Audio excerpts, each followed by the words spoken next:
In this video, what we're going to cover is the tools that we've found that an everyday log worker would find most helpful and help you become more efficient. I'm just going to start on my left side and end up on my right side. So, first thing, we use a chalk line. A quality chalk line is worth investing in. Ideally with relatively thin um, line on it. Also, we only use blue chalk. Blue chalk is able to be cleaned off with water. You do not want to use red chalk or black chalk, as those are permanent, and obviously, since the logs are going to be stained, we don't want to leave a mess. So, chalk line, first thing. And I do keep everything in each pouch the exact same way each time. That way, when you need something, you can just reach right for it. We do use a speed square. Speed squares are handy. We use them when we do framing.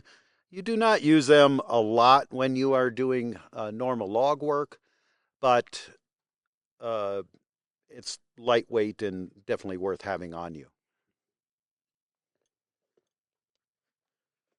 As far as a tape measure, I found that the Stanley 35-foot tape measure seems to be the best one for the money. I've tried many other brands. Nothing seems to last any better than this one does. And it's nice having a 35-foot tape measure, since a lot of times doing log work, you're measuring fairly long logs for that purpose. I also use a cat's paw. A lot of times in log work, you're having to pull screws. Many times we're doing demolition. A sizable cat's paw is a handy tool. You'll find it, and even just using as a small pry bar.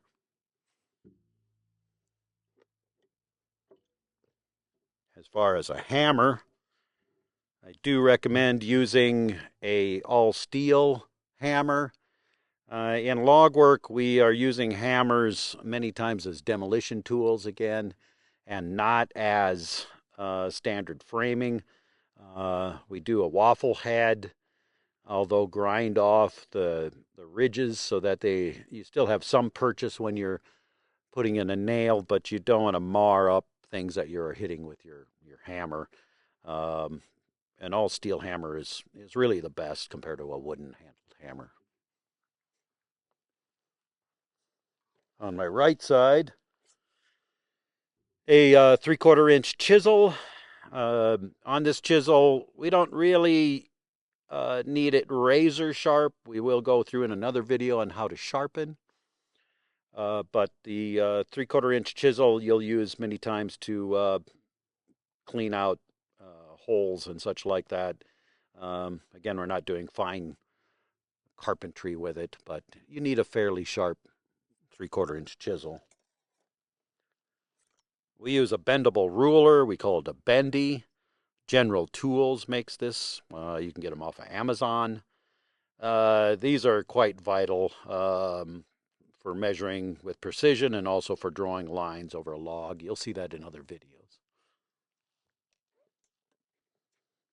Obviously, we use construction pencils. Um, Nothing new there.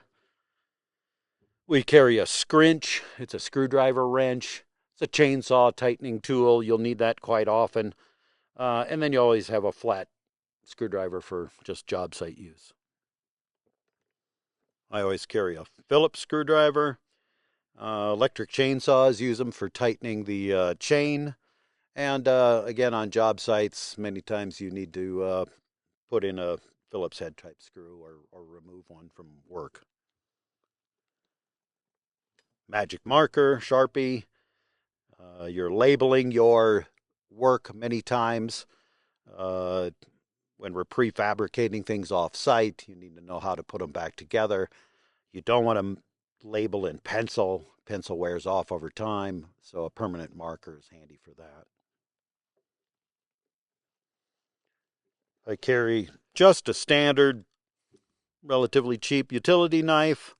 Mainly make sure that the blades are always super sharp, but you don't have to have the fanciest uh, utility knife. We use it to score the wood before we cut it with a chainsaw, and that way the cut breaks out onto that score line that you put on. A torpedo level is necessary. You want it magnetic. You also want one edge relatively sharp so that you can push it into the wood to make a mark. Uh, so a quality torpedo level is nice to have. I like aluminum ones. Plastic ones tend to get broken relatively easily. And finally, just miscellaneous bits. I find actually repurposed a screw container, and many times we'll use a 5/16 socket to drive in timberlock screws. That's an example of a timberlock screw. We use those heavily in log construction. And Phillips heads, miscellaneous drill bits, things like that. And that covers what we normally carry in our tool belts.